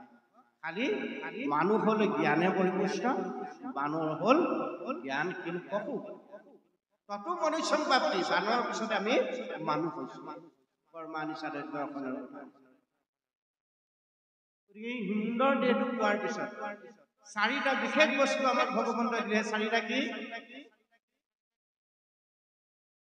ইতৰ প্ৰাণীটো পৃথককে দিলে মানুহক। প্ৰথম দিলে এটা সুন্দৰ শৰীৰ, যিটো শৰীৰৰ দেহৰ সিটো ওপৰলৈ থকা, ওপৰলৈ ঊৰ্ধ্বগামী। ইতৰ প্ৰাণী পথালৈকে আছে, বানৰ পথালৈকে আছে, গৰু মহৰ পথালৈকে আছে, চৰাই চিৰিকটি পথালৈকে আছে। শৰীৰ আছে নাই? কেৱল মাত্ৰ ঊৰ্ধ্বগামী শিৰলৈ থকা শৰীৰটো হ'ল মানুহ। সেইটো এটা সুন্দৰ দেশ, যিটো দেহৰ যোগেদি জীৱ শিৱলৈ ৰূপান্তৰ হ'ব পাৰে, যিটো দেহৰ যোগেদি নৰে ঈশ্বৰটো লাভ কৰিব পাৰে। অতি দায়দৰে প্ৰথম বস্তুটো দিলে সেইটো শৰীৰ দেহ। দ্বিতীয়টো হ'ল বিবেক। কাকো দিয়া নাই, ইতৰ প্ৰাণী অন্য জীৱকো দিয়া নাই, মানুহক দিলে বিবেক। মানুহ বিবেকবান, হিতাহিত জ্ঞান উপলব্ধি কৰিব পৰা যিটো শক্তি, সেইটো হৈছে বিবেক। সেইটো মানুহক দিলে মাত্ৰ দ্বিতীয় মহৎ বস্তু। তৃতীয়টো দিলে বাণী। আমি যে বাণী কৈ আছো, শব্দৰ অমৃতময় গাঁথনি হ'ল বাণী। তাক প্ৰেম অমৃতময় বাণী বুলি কৈছে। ইতৰ প্ৰাণে কি কয়? ধনী। গৰুটোৱে হাম্বা বুলি কয়, ছাগলীজনীয়ে বে বুলি কয়, চৰাইজনীয়ে চিৰিক বুলি কয়। ইতৰ প্ৰাণীবিলাকে ধনী কয়, হয় নকয়?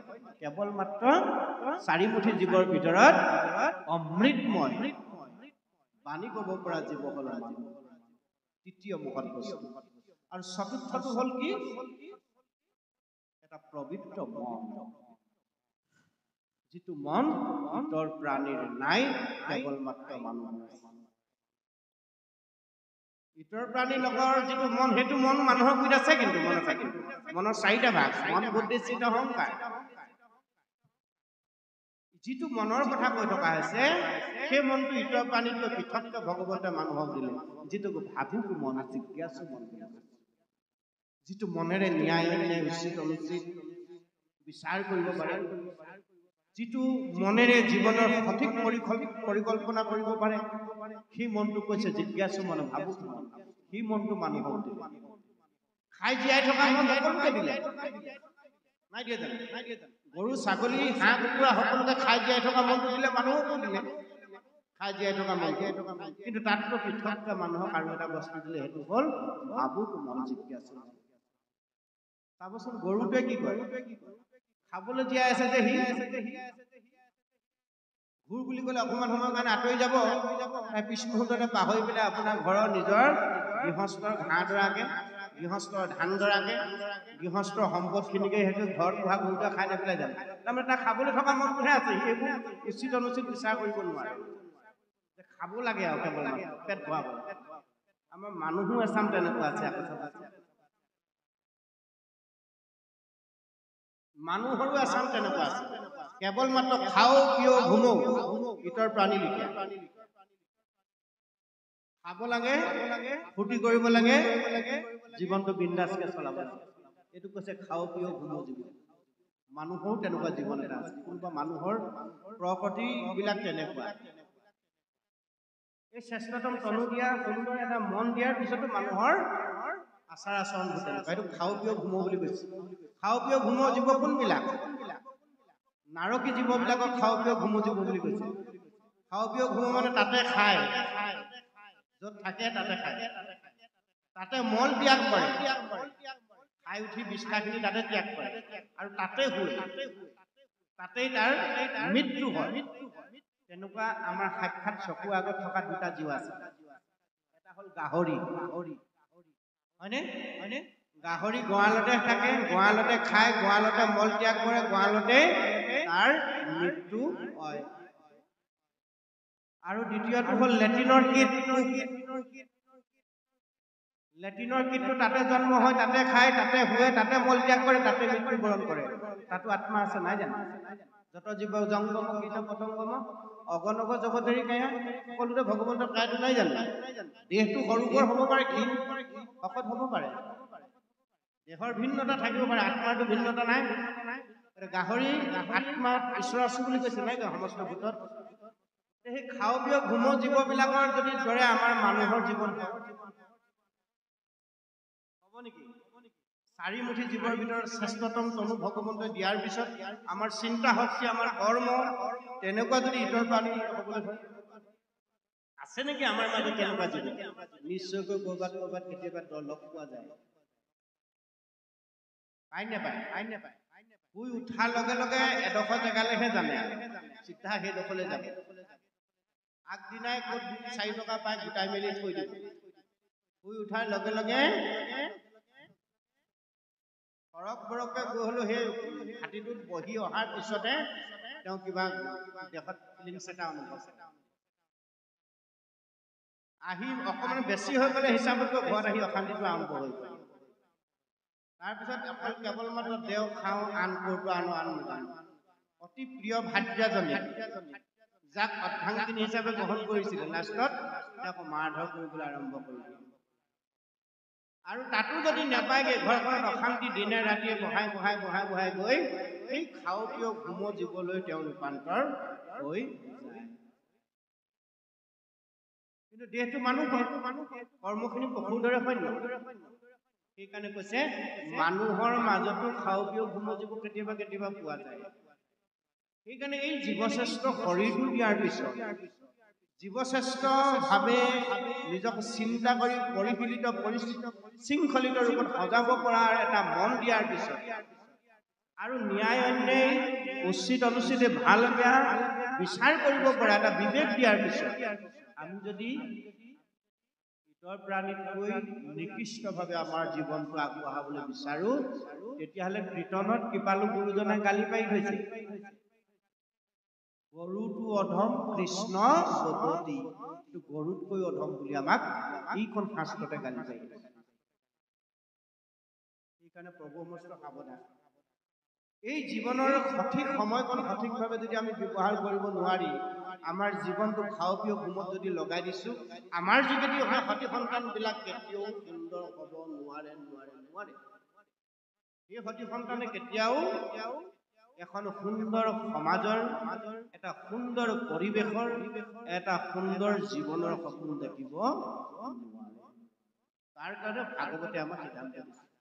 যে এৰা শিশু হ'ব আনজত কৰ্ম কৰিও কুমাৰ কালে ভাগৱত ভাগৱত ধৰ্ম কি মই কোন ক'ৰ পৰা আহিলো তাকে জনা মই আছো ক'ত কৰিছো কি কৰিলে কলৈ যাম এই তিনিটা বিশেষ প্ৰশ্ন উত্তৰ লৈ আমি সংসাৰলৈ এইকেইটা যদি আমি জীৱনত ল'ব পাৰিলো তেতিয়াহ'লে সেই জীৱ কেতিয়াও অধোগামী হ'ব সেই জীৱ ঊৰ্ধ্বগামী হ'বই নিশ্চিত খাটাং সেইকাৰণে ভাগৱতে আমাক সিদ্ধান্ত দিলে যে এৰা শিশু হ'ব আনজত কৰ্ম কৰিও কুমাৰ কালে ভাগৱত ধৰ্ম ভাগৱত ধৰ্ম আচৰণ কৰি জীৱই শিৱলৈ ৰূপান্তৰ হ'ব পাৰে সেইকাৰণে আমি ভাগৱতৰ আশ্ৰয় হ'ব লাগে ভাগৱতত কি আছে কৃষ্ণস্তু ভগৱান স্বয়ং একমাত্ৰ অনাদি ঈশ্বৰ ভগৱন্তক প্ৰত্যক্ষভাৱে ইয়াত নিৰূপণ কৰি দিয়া হৈছে সেইজন কৃষ্ণক পাবলৈ হ'লে আমি ভাগৱতৰ আশ্ৰয় হ'ব লাগে সেইজন কৃষ্ণক যদি এবাৰ জীৱনত লৈ ল'ব পাৰিলো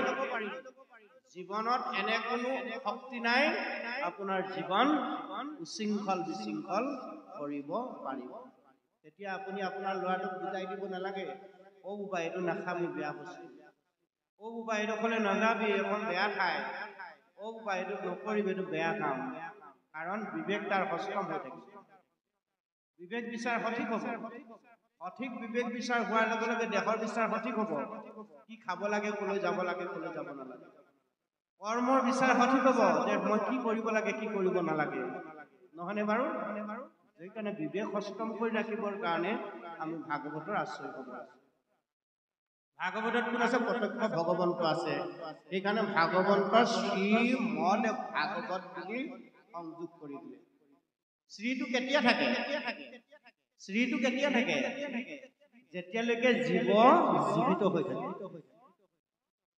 যেতিয়ালৈকে দেহ জীৱিত হৈ থাকে নাথাকে তেতিয়ালৈকে আমি শ্ৰীটো লিখো কোন কি লিখা বোলে লোহিত সন্দিকৈ আমাৰ নামটো শ্ৰী লোহিত সন্দিকৈ বুলি কোৱা হৈছে বা লিখা হৈছে কাৰণ লোহিত সন্দিকৈ বোলা বস্তুটো জীয়াই আছে হয়নে যেতিয়া নাইকিয়া হৈ গুচি গ'ল কি গ'লগে স্বৰ্গীয় লোহিত সন্দিকৈ বা প্ৰয়াত লোহিত সন্দিকৈ হয় নহয় সেইকাৰণে শ্ৰীমদ ভাগৱত ইয়াত শ্ৰীটো উল্লেখ কৰা হৈছে সাক্ষাৎ চৈতন্য খানি ভগৱন্ত বাগ্ময় ৰূপে আছে কথাৰে কৰ্ণপথে ভকত ৰহিয়াত কবে কি হৰি দুৰ্বাসনা কৰে সমস্ত জলৰ যত কমল যেহেন হৰত কালে স্বভাৱতে নিৰ্মল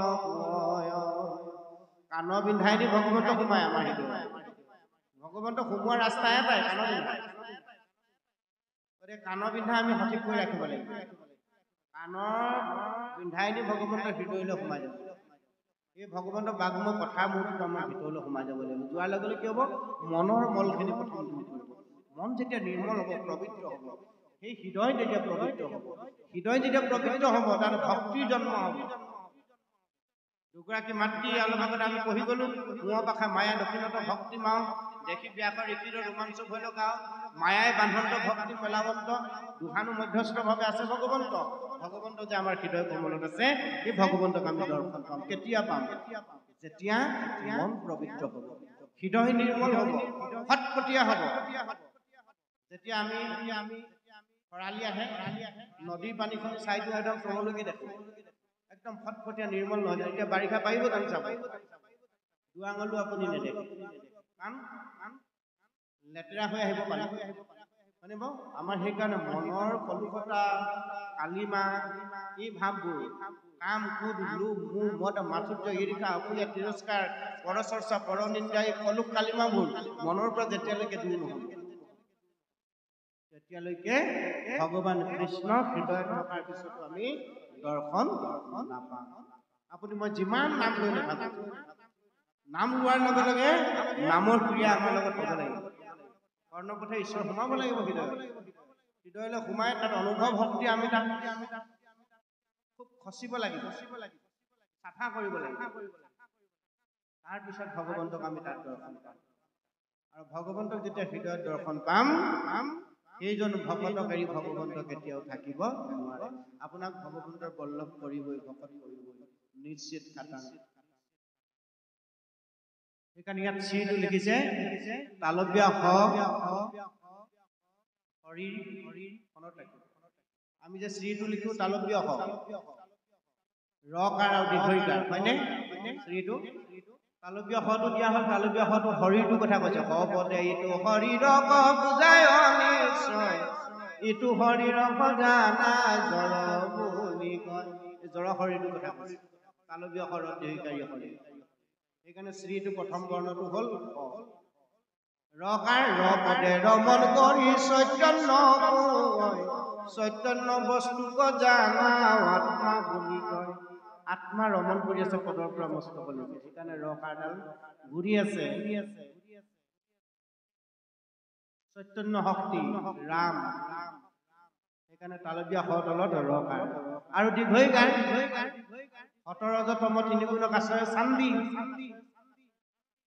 দেহত তিনিটা অংশ নাই জানো কঁকালৰ পৰা দুটা অংশ তলচোৱা তাৰপৰা নাভিৰ পৰা বক্ষলৈকে বিষ্ণুৰ অংশ আৰু ডিঙিৰ পৰা উপচোৱা ব্ৰহ্মাৰ অংশ হয় ন সতৰ ৰজতম তিনি গুণে জীৱক দেহক আশ্ৰয় চান্দি এই হেতু শ্ৰী তালব্য হ ৰকাৰ দীৰ্ঘইকাৰ আৰু যেতিয়া দেহটো জ্বলাই দিয়াৰ লগে লগে আত্মা ওলাই দিয়াৰ লগে লগে স্বৰ্গীয় মৃত বয়াটো লিখি দিম আমি কোনোবা দিনাই বিষয়বোৰ বিচাৰ কৰোঁ নে নকৰোঁ নে ভাগৱত পঢ়িব লাগে কাৰণে পঢ়ি থাকোঁ ধুনীয়া ধুনীয়া সুৰ দি ভুলে শুদ্ধ এই বিচাৰবোৰ কিন্তু আমাৰ লাগিব সেইকাৰণে ভাগৱতত ভগৱন্তৰ প্ৰত্যক্ষ আছে শ্ৰদ্ধা আৰু ভক্তি হ'বই লাগিব ভাগৱতক যদি ল'ৰা ধেমালি কৰি পঢ়া যায় কামত জুইৰ লগত খেলা কৰিবলৈ যাওঁতে সাৱধান আপুনি যিখন আসনত পঢ়িলে ভাগৱত পঢ়িব সেই আসনখনৰ মৰ্যাদা সেই আসনখনৰ মৌলিকতা কি এই কথাটো উপলব্ধি কৰিব আপুনি যাক অধ্যয়ন কৰিবলৈ গৈছে যাক শ্ৰৱণ কীৰ্তন কৰিবলৈ গৈছে সেয়া কোন আপোনাৰ সন্মুখত কাৰ লগত আপুনি সম্পৰ্ক ঘটাবলৈ গৈছে আপোনাৰ আত্মা আৰু পৰমাত্মাৰ সংযোগ ঘটাবলৈ যদি গৈছে কেনেদৰে গৈছে এই কথাখিনি কিন্তু ভকত হ'ব লাগিব সেইকাৰণে যে আমি ভগৱন্তৰ ভকত হ'বলৈ যত্ন কৰিব লাগিবই নিশ্চিত ভকতেহে জানে ঈশ্বৰৰ তত্ত্ব ভকতেহে জানে কৈছে ভকতেহে মুৰহিনী জানিবা নিশ্চয় ভকত জানা আমি দেখি নয় ভগৱন্তে কৈছে মই বিনা ভকতে নিশ্চিন্তে কিছু জ্ঞান ভকতত কৰে মই নিশ্চিন্ত এয়া হ'ল ভকত ভগৱন্তৰ পূৰ্ণ মিলন ক্ষেত্ৰ অভিদ আত্মা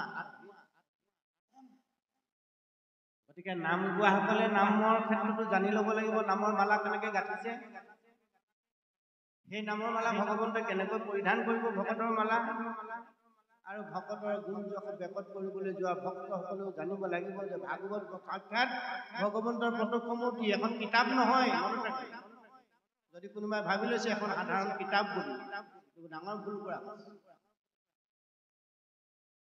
ভাগৱত দুটা সাপৰ সমষ্টি মনত ৰাখিব গভীৰৰ পৰা গভীৰতালৈ ভাগৱতে আমাক লৈ গৈ আছে দুটা সাপ এটা হ'ল মৰা সাপ অন্যটো হ'ল জীয়া ভাগৱত আৰম্ভ হৈছে এটা মৰা সাপ পৰীক্ষিত সহাগৰা পৃথিৱীৰ ৰজা বৈষ্ণৱ ৰজা এজনে ব্ৰহ্ম ঋষি এজনৰ ডিঙিত এটা মৰা সাপ মাৰি দিবলৈ সাহস কম কথা হ'ব পাৰে সহাগৰা পৃথিৱীৰ ৰজা যাৰ ৰথ 4 আঙুল ওপৰেদি পৃথিৱীৰ ওপৰেদি চলিছিল আকাশৰ পথে চলে যাৰ ৰথ পৰীক্ষিত এনে এজন ৰজা যি পৰীক্ষিতে মাতৃ গৰ্ভতে ভগৱন্তক চতুৰ্ভুজ ৰূপে দৰ্শন পাইছে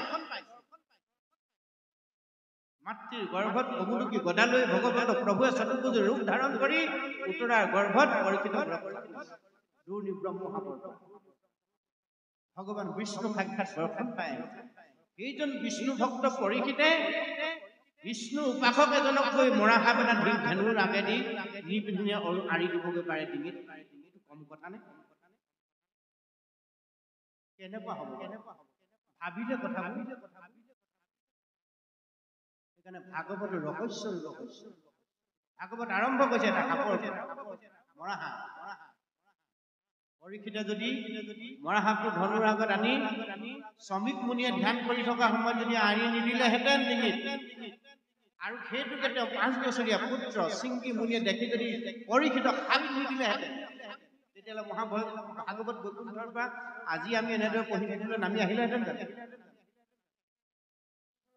ভাগৱত শাস্ত্ৰ বুলি কৈছে ইহাৰ উত্তম ফল হৰিনাম মাত্ৰ কাৰ যোগেদি আহিলে পৰীক্ষিতক ভাগৱত কথা 7 দিনৰ ভিতৰত ক'ব লাগে কাৰণেই একেবাৰে ঈশ্বৰে কৃপা কৰি মহাবৈকুণ্ঠৰ পৰা ভাগৱত ব্যাসক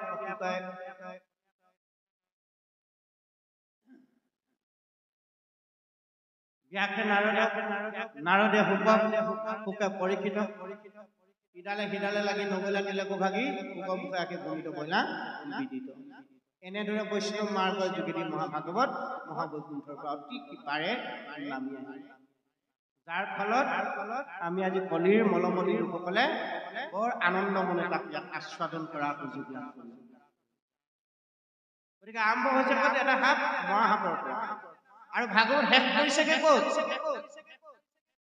দ্বিতীয়টো সাপ জীয়া সাপ তক্ষকৰূপী কাল সৰ্পই পৰীক্ষিতক দংশন কৰিছে ব্ৰহ্মতাল হয়নে আৰম্ভ হৈছে মহাসাপত ভাগৱত শেষ কৰিছেগে জীয়া সাপ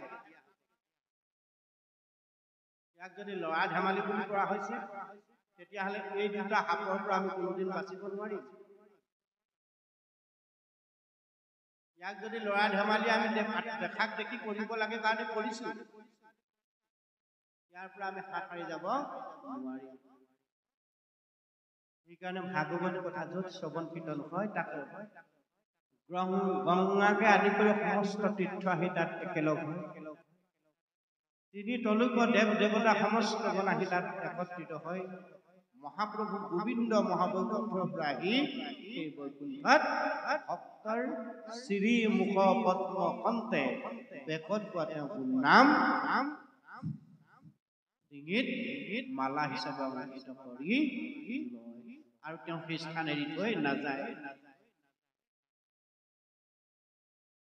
সেই কথাষাৰ গীতাত অৰ্জুনক কৈছে আঠে বেঠে যাওঁ মই চাপু সন্নিহিত দেখিয়া তাহাক মই হওঁ আনন্দিত কি অৰ্জুন মোৰ গুঞ্জ য'ত ভৌত পাতি সাধুসং তৈয়াৰ কৰি মোৰ ভক্তসকলে শ্ৰৱণ কীৰ্তন কৰে মই মহাবৈকুণ্ঠ গোলোক ধাম আৰু যোগীৰ হৃদয়েদি সেই স্থানত উপস্থিত হওঁ পৰম আনন্দে সেইসকলৰ মুখেদি ওলোৱা মোৰ অমৃতময় বাণী মই আস্বাদন কৰি থাকো সেইসকলক এৰি থৈ আহিবলৈ মন নাযায় আঠে বেঠে যাওঁ মই চাপু সন্নিহিত দেখিয়া তাহাক মই আনন্দিত এইদৰে ভগৱন্ত আমাৰ লগত এতিয়া সংযুক্ত হৈ আছেনে নাই প্ৰমাণটো আপোনালোকে পাইছেনে নাই নাই পোৱা পাইছে প্ৰমাণ খালি অনুভৱ কৰিব পৰা নাই